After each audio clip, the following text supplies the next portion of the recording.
Kahit may training din, tapos pwede ka na rin mag-apply sa kanila. Nausap ko yung asawa ng pinsan ko.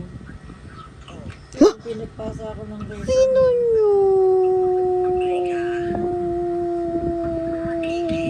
Joke lang. Gano? Kailangan ba siya ganyan para makatulong? Tapos sabi niya, gusto niya kukuha, di ba kukuha si Ernie na sasakyan. Pero sabi niya gusto niya kumuha rin daw ng sarili.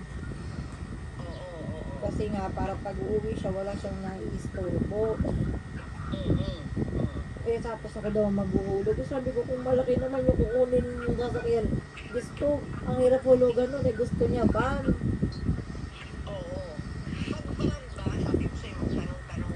Pag van, ang hulog, ang down no na 100 plus, ang monthly no nasa 32.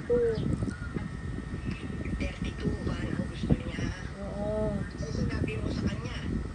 Sinabi ko sa kanya mga lang ano nun, sabi niya, mapapangalan daw kay ate. Tapos?